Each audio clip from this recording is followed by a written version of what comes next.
Halo teman-teman, selamat pagi. Hari ini kita berjumpa kembali di sekolah minggu yang ketiga. Nah, hari ini kita mau ngapain Mbak Caca? Nah, hari ini kita akan mendengarkan kisah atau sebuah cerita tentang Santo Lukas yang akan dibawakan oleh salah satu prodiakon di wilayah Prambanan. Kalian penasaran kan tentang Santo Lukas itu siapa? Yuk, tidak usah lama-lama, kita langsung saja memulai acara sekolah minggu pada pagi hari ini. Selamat mengikuti. Dadah! Dalam nama Bapa, dalam nama Putra, dan dalam Roh Kudus. Amin, amin, amin. Ya Bapa, terima kasih atas hari baru yang boleh kami terima di hari ini dan rahmat kesehatan yang telah Tuhan beri kepada kami dan keluarga kami. Semoga sahabat-sahabatku yang terkasih juga dalam keadaan sehat. Marilah kita hari ini bergembira dan bersuka cita dalam acara pertemuan Pia di hari Minggu ini secara online. Dengan pengantaran Kristus Tuhan kami, amin. Kemuliaan kepada Bapa dan Putra dan Roh Kudus, seperti pada permulaan, sekarang, selalu, dan sepanjang segala abad. Amin. Dalam nama Bapa, dalam nama Putra, dan dalam Roh Kudus. Amin, amin, amin.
Bacaan pertama, hanya Lukas yang tinggal dengan aku.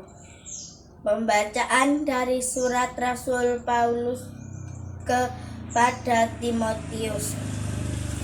Demas telah mencintai dunia ini dan meninggalkan aku. Ia telah berangkat ke Tesalonika.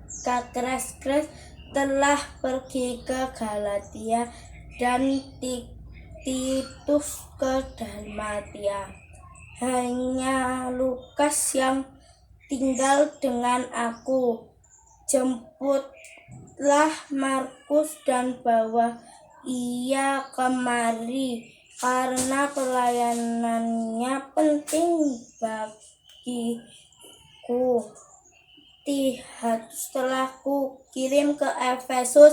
Jika engkau kemari, bawa juga jubah yang kutinggalkan di Tros di rumah Karpus, dan juga kitab-kitabku terutama perkamen itu. Alexander tukang tembaga itu telah banyak berbuat kejahatan terhadap aku. Tuhan akan membalasnya menurut perbuatannya. Hendaklah engkau juga waspada terhadap dia karena dia sangat menentang ajaran kita pada waktu pembelaanku yang pertama. Tidak seorang pun yang membantu aku, semua meninggalkan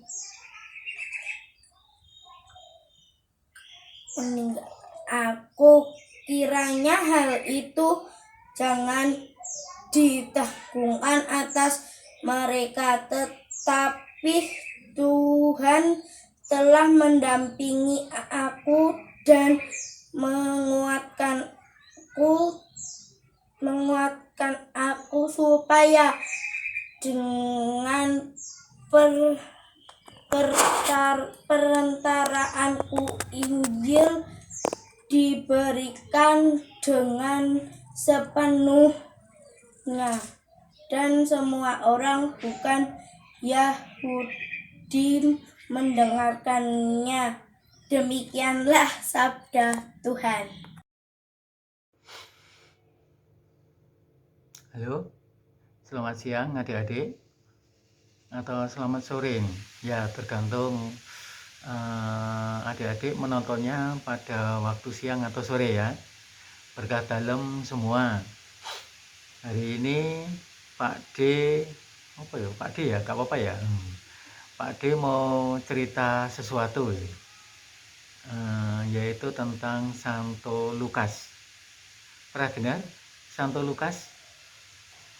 Siapa yang pernah mendengar nama Santo Lukas?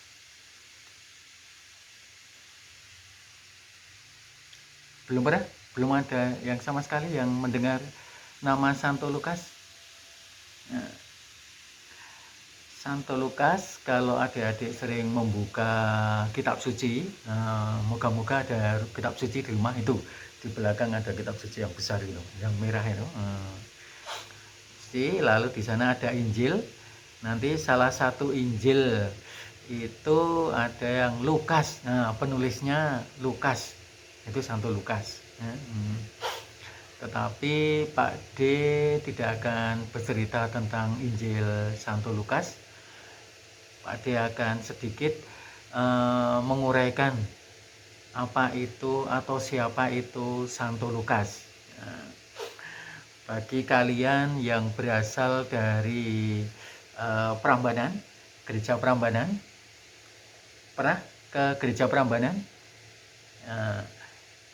Kalau belum pernah, nanti kapan-kapan ke gereja Prambanan. Kalau pandeminya sudah selesai ya. Nanti kalau sudah sampai Prambanan, kalian akan tahu bahwa nama pelindung dari gereja Prambanan itu adalah Santo Lukas. Siapa tahu Santo Lukas? Oke. Lagi tadi sudah Pak disebutkan, Santo Lukas itu salah satu penulis Injil. Ada beberapa penulis Injil ya di sana. Yang pertama itu Matius, lalu Markus, lalu Lukas, dan Yohanes. Nah, yang ketiga Lukas atau Santo Lukas. Banyak juga yang memiliki nama baptis yaitu Lukas, Santo Lukas. Tadi mungkin sebelum melihat tayangan video ini, anak-anak, adik-adik sudah melihat gambar Santo Lukas. Wah, bewaan gitu ya, bewaan dan sudah tua ini ya. Ya, karena zaman dulu mungkin tukang cukur masih sedikit gitu ya. Lalu hanya sedikit saja yang bercukur. Ya, enggak, itu karena memang gambaran zaman dulu. Biasanya untuk menggambarkan orang yang sangat saleh itu digambarkan orang tua ya. Tapi kita tidak akan membahas soal gambar Santo Lukas yang tua ya. Nanti diingat-ingat kurang lebih Santo Lukas itu potretnya seperti apa. Memang kadang-kadang wajah wajah mereka itu sama, Santo Lukas, Santo Paulus, Santo Petrus, bahkan Yesus sendiri seolah-olah sama. Tapi kita intinya hanya akan melihat siapa Santo Lukas itu. Kalau ada yang memiliki nama baptis Santo Lukas, maka nanti harap diingat siapa Santo Lukas itu. Satu, bahwa dia adalah penulis Injil. Nah, itu penting. Apa yang membedakan Santo Lukas dengan penulis Injil yang lain? Nah, nanti kalau sudah besar lalu belajar tentang kitab suci, adik-adik akan melihat bahwa Santo Lukas itu menulis Injil secara berbeda. Kalian tahu bahwa Injil itu cerita tentang kisah Tuhan Yesus. Ada empat penginjil. Ada 4 orang seperti yang Pak disebutkan tadi, yaitu Matius, Markus, Lukas, dan Yohanes, yang mencoba menceritakan siapa Tuhan Yesus itu. Santo Lukas dengan caranya sendiri menceritakan siapa Tuhan Yesus itu. Ada cerita di sana yang sangat menarik, yaitu ketika Tuhan Yesus menceritakan tentang peristiwa orang Samaria. Orang Samaria. Di Injil yang lain tidak ada cerita tentang orang Samaria. Ini sebenarnya maksudnya untuk menunjukkan betapa Santo Lukas itu melihat Tuhan Yesus seperti orang yang penuh kasih. Santo Lukas itu pada dasarnya memang seorang tabib. Tahu apa yang disebut tabib? Ayo, siapa yang tahu tabib? Tabib atau dokter, ya. Kalau sekarang dokter. Jadi seseorang yang mengetahui tentang obat-obatan, lalu juga sering menolong orang yang sakit, lalu diberi obat. Itu Santo Lukas. Santo Lukas salah satu pekerjaannya yaitu menjadi tabib. Ketika dia sudah agak berumur itu artinya sudah menjadi aktivis, ya. Santo Lukas dekat dengan Santo Paulus. Bahkan Santo Lukas itu adalah salah satu murid Santo Paulus. Maka dia juga menceritakan bagaimana perjuangan Santo Paulus. Hubungan Santo Lukas dan Santo Paulus juga sangat dekat. Satu tadi, Santo Lukas adalah penulis Injil. Yang kedua, Santo Lukas adalah tabib yang menceritakan cerita tentang Yesus dengan caranya sendiri, yaitu dengan menunjukkan bahwa Yesus itu penuh kasih. Nah, kita tahu bahwa dokter itu melayani orang, menyembuhkan orang, menolong orang. Nah, itulah bentuk kasih, bentuk keramaan, atau juga bentuk kemurahan, menolong orang. Lalu yang ketiga, Santo Lukas itu adalah murid dari Santo Paulus. Nah, kalau pernah mendengar nama Paulus rasul besar itu, ya, yang bekerja di luar Israel. Lalu Paulus mewartakan Injilnya, mewartakan kabar sukacita tentang Tuhan Yesus, dan salah satu muridnya adalah Santo Lukas. Dan Santo Lukas menulis banyak hal tentang perjalanan itu, bahkan Santo Lukas juga menulis tentang kisah para rasul. Ya, jadi di dalam kitab suci itu Santo Lukas memiliki dua hal. Satu itu dia menulis Injil, yang kedua dia menulis kisah para rasul. Nah, jadi kalau Injil itu menerangkan tentang kehidupan Tuhan Yesus, tetapi kalau kisah para rasul itu adalah cerita gereja awal, gereja pertama.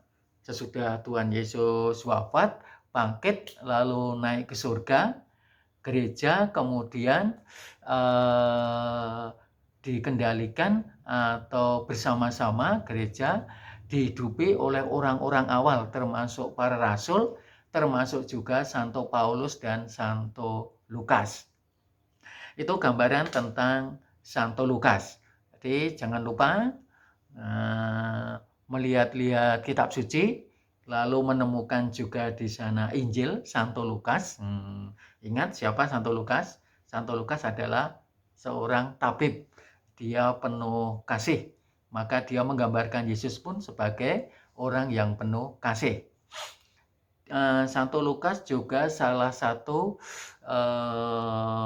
pengikut Santo Paulus. Dan Santo Lukas itu menggambarkan bagaimana gereja awal itu berdiri. Saat ini kita sudah bagian dari gereja abad berapa ini? Abad 21 ya. Dulu abad-abad awal gereja itu ada kisahnya sendiri. Dan itu bisa dibaca dalam Kisah Para Rasul. Dan Kisah Para Rasul itu adalah tulisan juga dari Santo Lukas. Begitu ya cerita tentang Santo Lukas. Yang lain nanti bisa dilihat di Google atau bisa dilihat dari buku-buku tentang orang kudus. Jadi hari ini adik-adik bertambah pengetahuannya yaitu tentang Santo Lukas ya. Oke, terima kasih. Selamat siang atau selamat malam untuk semuanya. Berkah dalam.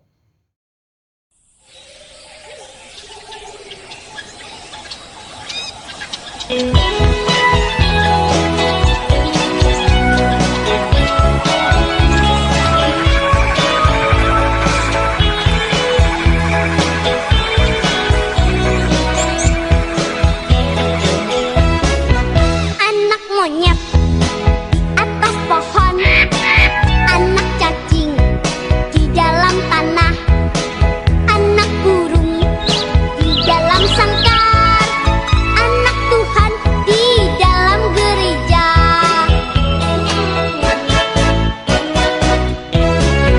Panjang muka namanya kuda, panjang hidung namanya gajah, panjang tangan itu pencuri, panjang sabar itu anak Tuhan.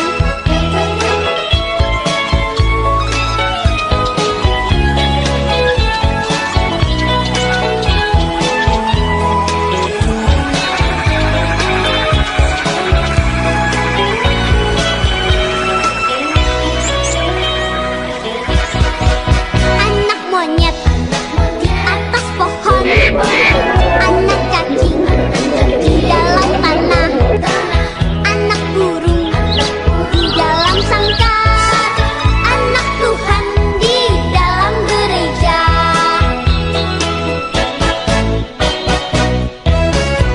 Panjang muka namanya kuda, panjang hidung namanya gajah, panjang tangan itu pencuri, panjang sabar itu anak Tuhan, panjang tangan itu pencuri, panjang sabar itu anak Tuhan. Terima kasih ya teman-teman sudah mengikuti sekolah minggu ini. Mari teman-teman kita berdoa, siapkan hati dan sikap. Demi nama Bapa, demi nama Putra, dan demi Roh Kudus. Amin, amin, amin. Tuhan Yesus, terima kasih atas berkat-Mu. Kami yang sudah mengikuti sekolah minggu online, Tuhan Yesus, atas penyertaan-Mu, semoga kami anak-anak-Mu dijauhkan dari mara bahaya dan dari COVID-19. Yesus yang Maha Penyayang, selamatkanlah bangsa dan dunia ini. Santo Lukas, doakanlah kami. Demi nama Bapa, demi nama Putra, dan demi Roh Kudus. Amin. kan kita sudah bernyanyi bersama, kemudian juga kita sudah mendengarkan sabda Tuhan. Kita juga sudah mendengarkan cerita tentang Santo Lukas yang dibawakan oleh salah satu prodiakon yang ada di wilayah Prambanan. Dan tidak lupa juga kita berdoa sebelum dan sesudah acara berlangsung. Pertemuan kali ini sampai di sini ya teman-teman. Terima kasih sudah mengikuti sekolah minggu secara online ini. Tetap jaga kesehatan dimanapun kalian berada. Selalu mencuci tangan dan juga tetap menggunakan masker saat kalian berpergian. Dadah!